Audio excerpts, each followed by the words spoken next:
welcome everybody to Team Pilot PD. Thank you guys for being here. Today we're going to do things slightly different in the sense it's going to try to be a little bit more interactive. I'm going to give you guys some links during the session today and have you guys kind of connect with me and do some stuff, fill out some surveys and that kind of thing. What we're going to be talking about today is called Applied Digital Skills. This is a curriculum that is provided for free from Google, and it uses a lot of the tools that we're using right now. We've been talking about for the last month or so. And what they do is they provide lessons for you to be able to integrate with your own content. So if you're a math teacher or a science teacher or language arts or phys ed or whatever, you can take their lessons, kind of adapt them to what makes the most sense for you, and then you can kind of push them out for your students. And so it has a whole system set up. It will connect with Google Classroom. So if you already have Google Classroom, or even if you don't, this will connect and work with them. And so throughout that time, for them offering it, one of the things they ask is kind of a trade-in for our district is we fill out a couple surveys. They're perfectly harmless. They just ask you type of things like which worked well, which of these lessons are good, which ones are not working, that kind of thing, just so that they can more easily be able to add to them going forward and make them better, really. What the purpose is. So that's going to be the focuses of our session today, applied digital skills. I'll share links. The links will all be either on rsu19.info, and so you can click there and you'll see right at the top there's the show notes. There's a couple links right there. I'll also add them to the chat. So if you're either on audio or if you're in the chat, you'll be able to click on that link and pull that up. So with that, I'm going to start the very first. Let me do a screen share here. I think we're getting close. I think we're getting about enough time. So I'm going to start to jump into the actual presentation here. Everybody's good with their microphones. Okay, so here's our applied digital skills session. This presentation right here, the thing I'm going to share, again, this link will be in the show notes. So if you want to come back and just flip through some of the stuff I'm sharing here, some screenshots or whatever, all that you can find right here.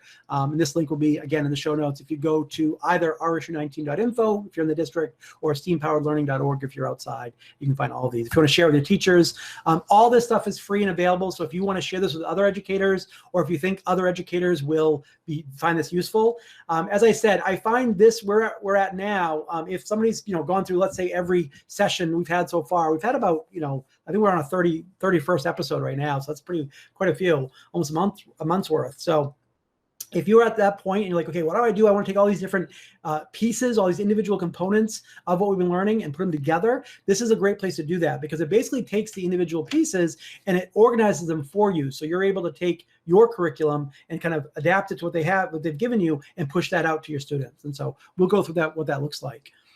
Understanding what applied digital skills are, what that means, how to use it, and why. We'll help identify the ways you can use these skills in your classroom this year. Again, and we're never been in a situation that's probably more applicable to what we need to do. All of our kids right now are learning digitally, whether they, it's just, that's the reality of it. So helping them learn how to learn in this situation or this environment is really useful right now. This is kind of the agenda for the day. We'll talk about the whys, hows and whys. We'll do an actual example. So I'll show you an example of a lesson and what that looks like, what it would look like from a student end, and what that would look like from a teacher end. And then we'll switch. So I'll have you guys join a class. Again, it's very comparable to Google Classroom. It's just a little bit different. It looks pretty much the same, but it's just a different content. And then we'll wrap up. So why, again, I don't think this is as important a conversation as it used to be because, again, we know right now why it's so important for our kids to have these skills. If you have a student that is, very capable, but not, as digitally savvy as they could be, right now they may be at a disadvantage. And so we want to help them in any way we can. And they have, some of the statistics that are surround that as far as like how important it is. Again, one of the things I've been saying to people as they've been asking me about all the stuff we've been doing, like, Kern, why are you doing daily PD? Other districts are joining us. I'm getting more questions from different people. One of the reality is after whatever happened, one of the dust settles from this situation, we'll never go back exactly what it is before. It will surprise me. It won't surprise me at all if going in the future, if we no longer have true snow days like we have in the past, where if you have a snow day, as long as you have power, as long as you have internet, that could still be a distance learning day. Very comparable to what we're doing now. I could totally see that in our future. Who knows? It's a long time for now, but I could absolutely see that happening. Some of the challenges, again, teachers adjusting to working at home from remote instruction. So again, if you're not comfortable in this environment, this is new to you. This is a different thing than we've ever had before. So we're still figuring that out. And when I say we, I don't mean just us and RSU19. I mean educators across the country and across the world. Us learning to teach in this environment is a very different animal than just teaching in a regular classroom. So we're still figuring that out together. So what is this? This curriculum is designed to equip students with practice skills to help them succeed in school, workplace, and in life. So one of the things you'll notice here is they really have a focus on quote unquote real projects. And now obviously they're digital, but in the sense that there's something that you might replicate for a purpose. And so again, you can put your own spin on that depending on what your content area is, but they give you examples that you'll be able to use with your kids, immediately. This is free, it's all online, video based. So here's another interesting thing. There's videos for each component of this that the kids can watch. Now they can see the transcript, so if they just want to scan through and read it. If they want to watch the video, they can fast forward it, rewind it, all that kind of stuff. From my own personal experience, I find that students are very, very adept to finding a solution in video, looking for what they need to do. And I usually see this most commonly in gaming. So my own boys or my students, if they're interested in figuring out a certain thing in a video game, they'll go YouTube, go look for that video game, look for that part, look for that thing, find what they're looking for, and jump back and solve the problem. I see this a lot. And I know a lot of our students are very savvy at doing that. They're going to kind of find their own information to fulfill a purpose that they're trying to accomplish. And so we're getting more into that kind of role of, vetting that information, make sure it's real and it's good and it's the right place to send them, but helping them with that. So students kind of can learn from that process of, verifying the information, make sure it's accurate, what it needs to be. But they're very adept at kind of tracking that stuff down. Now, again, we also want to make sure that we're helping them as much as we can. But that's what the kind of the premise of this is it's a little bit self-run. You are there as a provider, as a mentor, if you need help and so forth, but the students are able to walk through these different components themselves.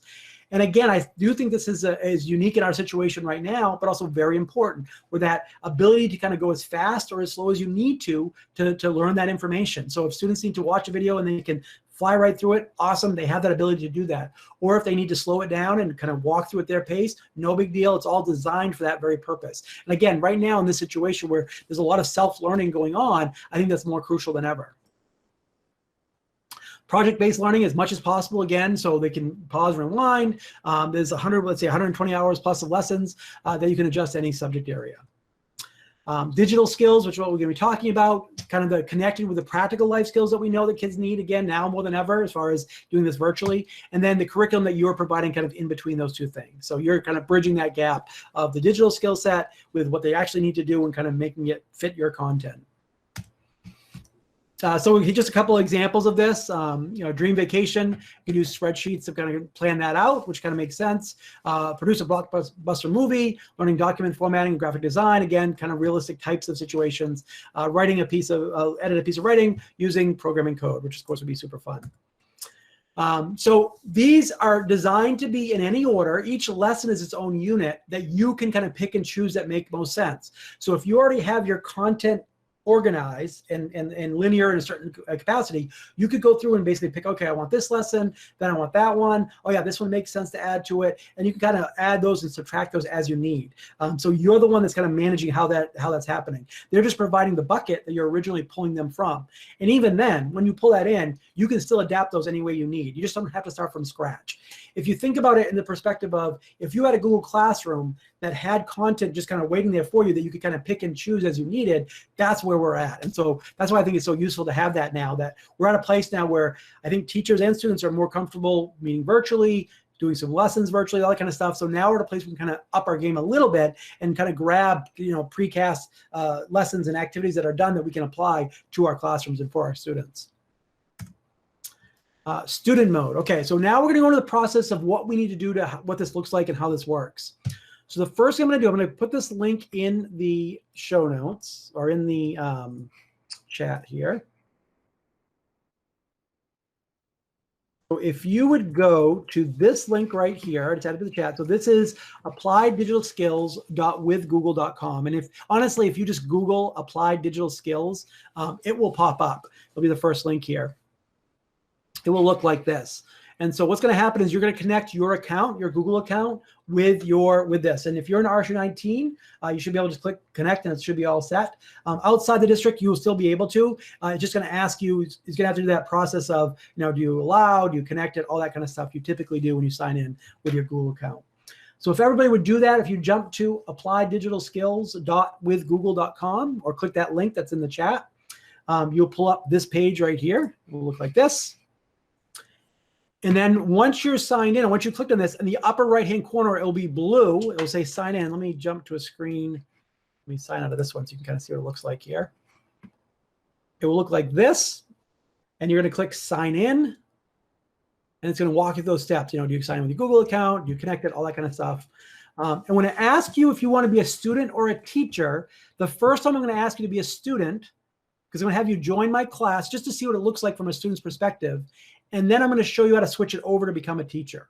So we'll start as a student role, join my class, and then jump as a teacher. Okay, so I'm going to click on sign in. Sign in here. It's going to start me off as a student, as a teacher, because I've already connected that, but I will show you how to switch it. You jump over here so you show what it looks like as a student. Change role. Okay. So now I am on it as a student right now. Does everybody have that? You guys give me a thumbs up in the chat, or I can look at the video too, or some way so I can indicate. I just want to class. So I'm going to give you that next. Thank you, Yvonne. I'm going to give you the class code next. I just want to make sure that everybody's in. They've signed into applydigitalskills.withgoogle.com, and they're there. It looks like yes, yes, yes. Good. Logging in, no problem, Ashley. Does anybody need more time? All right, I'm going to go forward. Let me know. Holler at me if you do, but I think it sounds like we're doing pretty good. All right, so here's the class code. I'm on as a teacher right now. You're going to be on as a student. You're going to join my class. And then once we're done all that, I'll show you some stuff inside of it. Then I'll show you how you make it basically become a teacher. That'll work. So click on teacher. I'm going to go to my classes. This is my dashboard. Again, this looks very similar to a Google Classroom. Here's the PD we're doing today. So I'm going to click on my class. This is going to be you guys. And here is the code. So M2XF8F. And you'll be joining my class. So if I go back to my class now, I should start to see, and very similar to Google Classroom, I've got 12 students there. Perfect. Excellent. So if I click on here, okay, so this is the big difference between Applied Digital Skills, this curriculum, and Google Classroom. Google Classroom, that's pretty much it. Now, if I want to add something, I'm going to add something myself. That's on me. In this situation, I can add lessons right here. So I'm going to click on the right side, add lessons. And this is probably the most important part right here. If I scroll over to the left here, I can sort by topics, I can sort by digital tools, and I can sort by, grade level. So if I'm looking for middle school aged lessons that are, involve Google slides, for example, and are also have to do with ELA, I don't know. But you get the idea. I can start really scrolling down. Now they'll give you some information about here. So here's a create a presentation all about a topic. So this is a pretty simple one, a pretty straightforward one. I'm going to click on that just to show you what it looks like. So this lesson, all about a topic, this is a pretty generic one, creating an interactive presentation. You could almost use it for any content area. But what will happen is me as a teacher, I can look at the teaching materials. I can kind of scroll through and see all the different pieces if I want to look at them before I add it to my class. But if I'm ready to add it to the class so everybody can actually use it, all my students, I'm going to click right here, add to class. Here are my different classes. Again, just like very similar to what we talked about Google Classroom, where I can add it to that one. Yep, I want to add to it. I want to view the curriculum. So I'm going to look at it, what it looks like from a student's perspective. Let me go to my classes. I'm going to click on it. So here it is. I can click on it right here. Start. And so you notice right here, it's going to have a video. I can play it. I can turn on closed captioning if I want to, so it will, read it to me basically. I can adjust the speed, slower, normal, fast. If I want to, if I'm like, okay, I'm good about that, I'm gonna click next. This will walk me through. Now, all these things are provided for the students, so they can walk through step by step by step.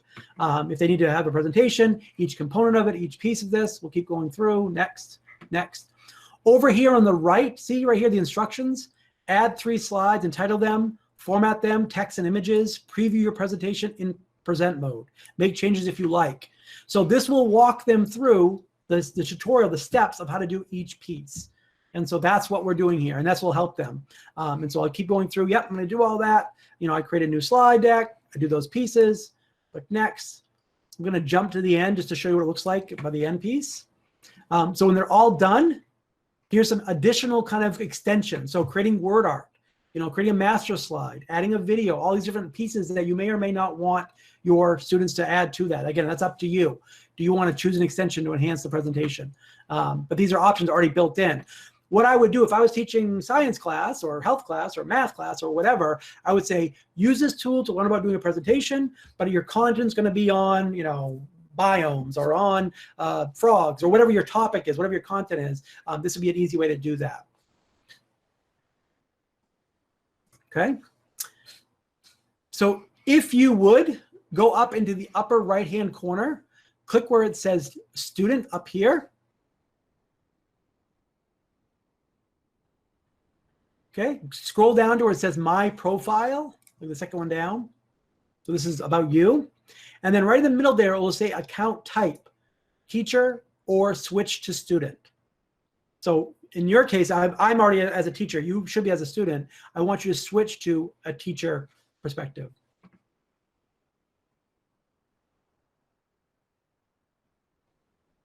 Okay. Once you've done that, once you switch to being a teacher, now you can create classes up here in the upper left. So I'm going to click create class. This is a brand new class. We're going to call this a sample class.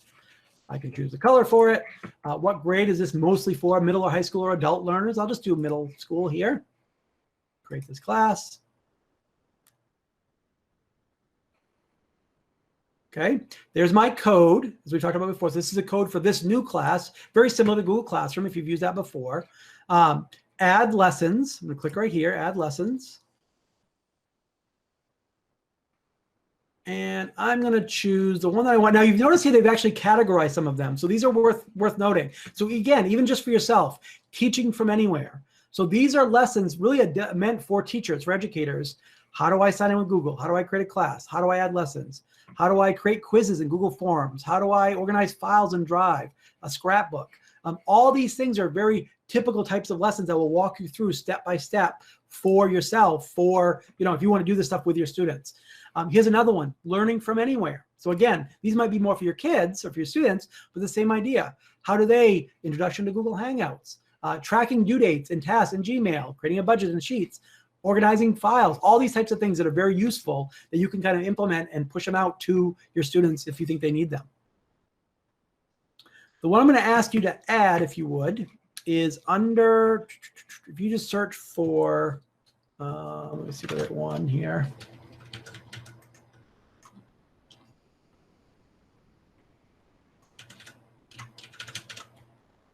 I want you to do the slides one, but it's like a choose your own adventure, basically.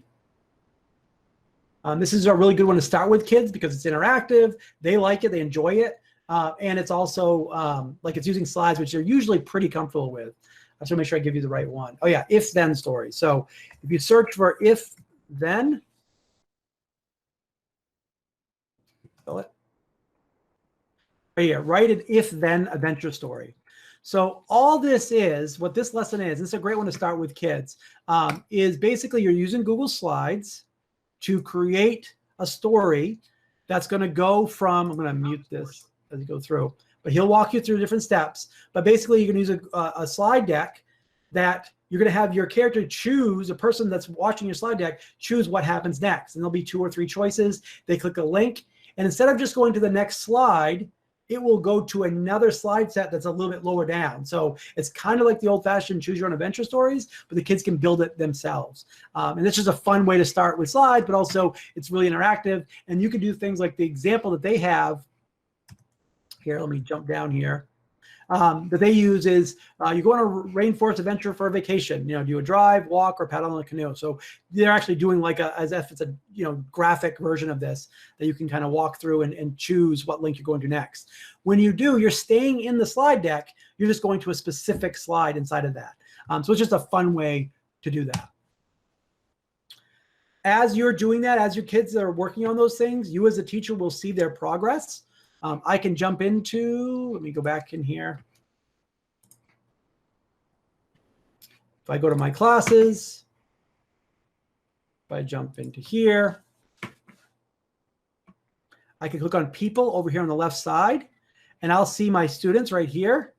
I'll see what they're working on. Okay, so creating a presentation all about me. I can click on that. I can go see the actual work, the progress as they're working on it right here. Okay, it'll tell me what they're done. Oh, they've completed it. They're still working on level 2. Again, most of this stuff is self-done. It's designed to be kind of self-run by students that you can check in as you're going. So it's like a beefed up version of Google Classroom. Sharing, some more examples. So these are different types of examples that you can implement them, different examples of like content-driven examples. So here's a good one, creating a resume. Now, creating a resume for yourself, for students is usually not a super exciting thing that they want to do. However, you could have them create a resume about a famous, person. Maybe it's a character in a story. Create a resume for, the Great Gatsby, or create a resume for, this scientist, for Kepler. We create an example of him and have that information there. Or create a resume for even the sports figures. That way they can, they're still doing the tool set, but they're learning about the content as they're doing it. So that's a really good example of being able to kind of connect those two things together. And some examples here. So, Darlie, yourself, sure. They could create a resume about their parents. Maybe that'd be a fun thing for them to do right now. The all about topic, we already talked about that one, but the idea of, again, basically a generic slideshow. The higher levels, I probably wouldn't start with this one as far as high level grades, just because they're probably pretty savvy with it. But I would definitely use the if then adventure one, because whatever level they're at, they can use that and kind of run with it. Some of the more advanced students, I've seen them do this, is they'll actually take video recordings. And not only are you jumping from one slide to another, you're also playing actual different videos at each one, almost like a choose your own adventure video game, which is kind of cool as well. One here. Guide to an area. So this is another one. This is a couple different lessons. I think it's like 3 or 4 lessons using spreadsheets that are directly connected to geographic locations. So if you were doing a foreign language thing right now, like, okay, we want to do a quick tour around a certain country. We're going to do, I know they didn't get the chance to go to Quebec this year as far as, obviously physically going, but they could do a virtual version of that. So they're going to go from place to place. At each place, here's the locations. Here's the map that will show you through, have all the steps on how to show images that pop up at each one connected to their spreadsheet. So this is kind of a fun way of doing that as well, kind of virtually. This one's just a lesson about Sherlock Holmes, like where's all the places he traveled within, actually within London, that kind of thing. So this was an interesting too. This is they offer these specifically for basically kind of adapted for COVID right now. It's not that you have to use these; you can use these anytime. But they're talking about using slides to create appreciation, cards or documents. You could kind of do digital thank you cards. You could send out to certain people, or photo journals. Right now, in our video broadcasting class at the high school, we're having kids, record themselves, video journal of what they're doing, kind of how they're spending their days. It's one of those things that right now they don't really care about it very much, like, yeah, whatever. But I can imagine years to come, if they look at that same video, 5 years from now and see themselves at this time, what a document at that time, what a kind of time capsule. And so this is kind of a fun way of doing that as well, a photo journal in Google Docs, where you have a Google Doc that just kind of scrolls through and students are just taking pictures of different things that they're thinking about or doing, built right in. Study schedule. I think this one's huge. I know with my own children, it's been a question as far as like when they have to schedule things. And so learning how to do that is not a bad skill set to have, either using a calendar or using a Google spreadsheet to actually schedule out their days when they can, when they need to be on, when they can go play video games if they want to, or do, free time or whatever, kind of schedule that out. Again, these are all skills that I think that, yes, it's kind of, they're doing it right now because they kind of have to, but I think going forward, it will never be time wasted. It'll all be things that are worthwhile to have. Earth Day, that was the other day, but again, same idea. If they would do kind of a more deep dive, use it as a lesson. Additional lessons, but these are a little bit more kind of geared for adult learnings, like creating a resume, creating a scrapbook, that kind of stuff. So as I mentioned, there are dozens of different lessons that you can kind of scroll through and adapt. The big thing I would say getting comfortable with, let me jump back to the homepage here, my classes. If I'm going to add, let me jump into the class. If I'm going to add a lesson, right here, is getting comfortable with this page right here, the curriculum page, and basically, searching down and kind of deep diving for specific types of curriculum, not necessarily by tool, but let's say I'm doing, we'll say, science, and we'll see what kind of stuff specifically is for that. Machine learning, Earth Day, scavenger hunt through Italy, make your own space shuttle adventure, that kind of stuff. So I think that's really kind of cool. All right, we already talked about, oh yeah, creating a new assignment. So again, we can link this directly to your Google Classroom. So if you have an existing Google Classroom, I would have kids join the Applied Digital Skills curriculum there, but you can link those directly too. So basically you create the lesson, you link that to your Google Classroom, so they don't have to go to a different place. They basically just go to this, the same place they've been going, Google Classroom, click the link, and that brings them right where it needs to go. So again, the first time you set it up, they do have to join with that code. It's a one-time deal, but after they've done that, they don't have to do it again and again. So again, that just keeps them in the same place as you've been using all along. If then it's a, sorry. Teacher login, which we've been talking about for you as a teacher, kind of signing in, what you'll see, being able to switch types, sharing the class code, which we mentioned, using the curriculum, all these different kinds of lessons, add a lesson to class. We talked about this. The filters. All right, I think we are good. Okay, so I want to just double check the lesson, the chat here. Because there's one last task I'm going to ask you guys to do, and then that'll be it. Do you guys have any questions or any thoughts about how you might use these in your classroom? I'd love to open this up to just conversation as far as if anybody has a thought where they might use some of these lessons, or what types of content they might kind of see them integrating with, or that kind of thing. So if you want to unmute yourself and just, quote unquote, visually raise your hand, I will throw you on, and that'd be great if anybody had any ideas about why they might use it. Putting you on the spot a little bit. Probability from Crystal. That's great. Ashley, go ahead. Can you modify these at all, or are they only what's there? No, they want you to modify them. So what they give you is the tool set for the tech aspect of it, the technical component of it, but you're adding the content. So you're modifying it any way you want. So all that is something like, if I'm creating a slideshow, this is just the steps on creating a generic slideshow, but you're adding your own component to it. Okay. Yeah, I'm anxious to play around with it a little bit. Yeah, I mean, it is going to be a situation of looking at the different lessons, what's available.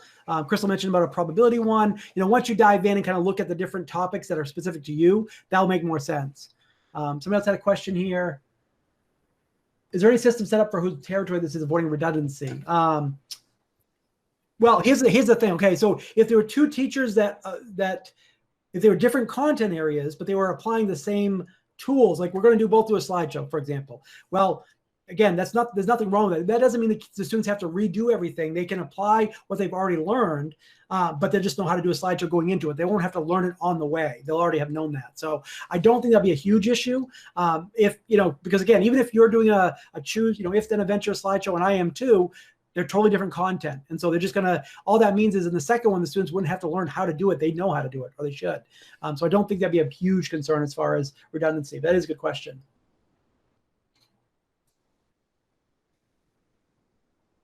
All right. So I'm going to share with you one last link here.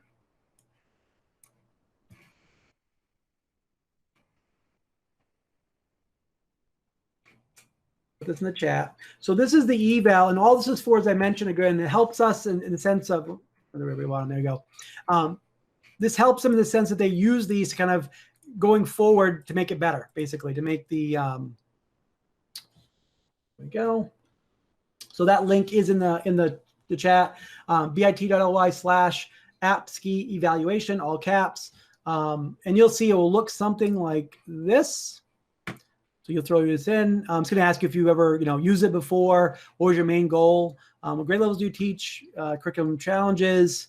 How would you rate today's session? Any improvements? So that kind of stuff. You don't have to have them contact you if you don't want to. That's up to you. But I think this will be a situation that we will probably revisit it, like let's say in a week or two. And the reason why is I'd love to hear back from people that have kind of had a chance to look at this curriculum, had a chance to kind of dive into it and really kind of get their feet wet. And see what's working, what's not, and then come back and say, oh yeah, I really like this one, and then share that with everybody else. Because as like anything, if there's dozens of these, as we kind of play around with them, there'll be certain ones that make it more sense for older grades or for younger grades, or the resume one, for example. Well, maybe that makes perfect sense to go in the career pathways under their umbrella, because that's kind of the thing that they're doing. But we certainly can use these tools across the board. Question from Gail. So I'm currently doing mini poetry unit of grade 6. Is there anything that could create a book? Yes, there is one especially. Yes, I'll do that on Monday, Ashley. There is one. I'll poke around for it, Gail, to find it, the link for you specifically. But there are ones for creation of that type of thing, like using graphics, using more than just like a Google Doc, basically, a little bit more advanced. So yes, and that would be the perfect type of thing where you have the content. You're trying to get them to create a mini poetry unit. The tech component of it, you're basically pushing to them, so you don't have to worry about all the pieces of the tech component. They have the how-to right there. They have videos that show them step by step each piece of the way, how they do all of that, and when they're done, they'll have the component. Now, will there still be students that kind of give pushback? Of course.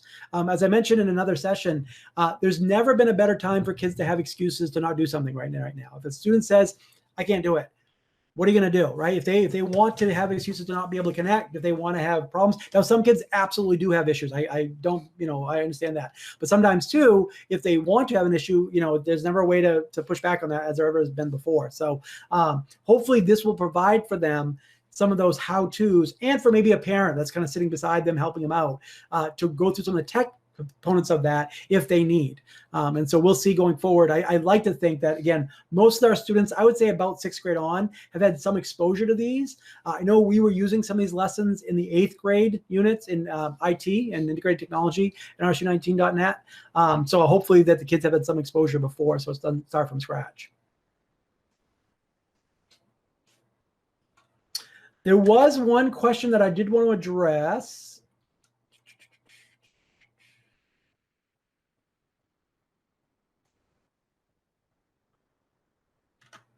I'm just trying to find it here. I wanted to address.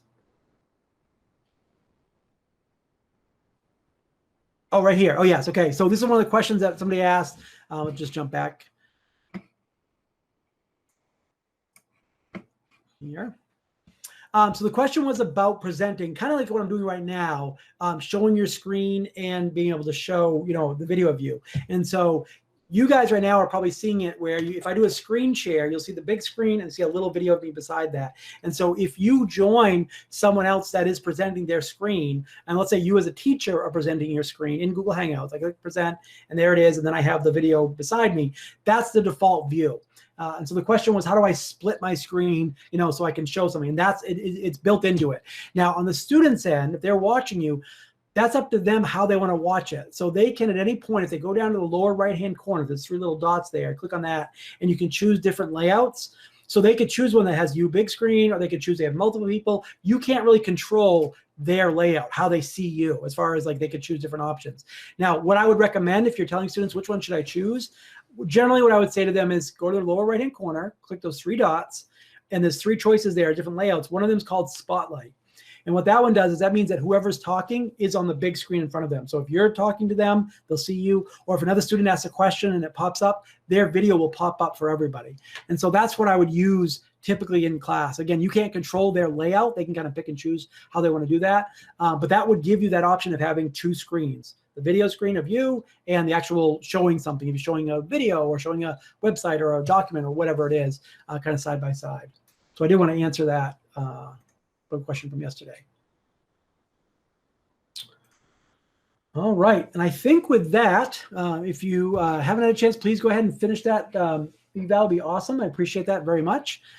We will not be having a session tomorrow. Again, I have conflicting meetings I have to be at. So we will push that to Monday. Monday we'll start with Google Earth. And we're going to try to do, I want to do 1 week on more kind of geo-type focused things like Google Earth or like some of these other tools, maps and that kind of stuff, just because I want to do it over April vacation, but didn't get a chance to. April vacation, usually a lot of us are starting to go somewhere. We're kind of getting out of Dodge and we're kind of, traveling around a little bit, and we didn't really get a chance to do that. So I really wanted to be able to kind of cover that options for us to do virtual versions of that going forward. And so that's what we will do next week. So with that, thank you guys. As always, I really appreciate you guys being here. I will see you on Monday.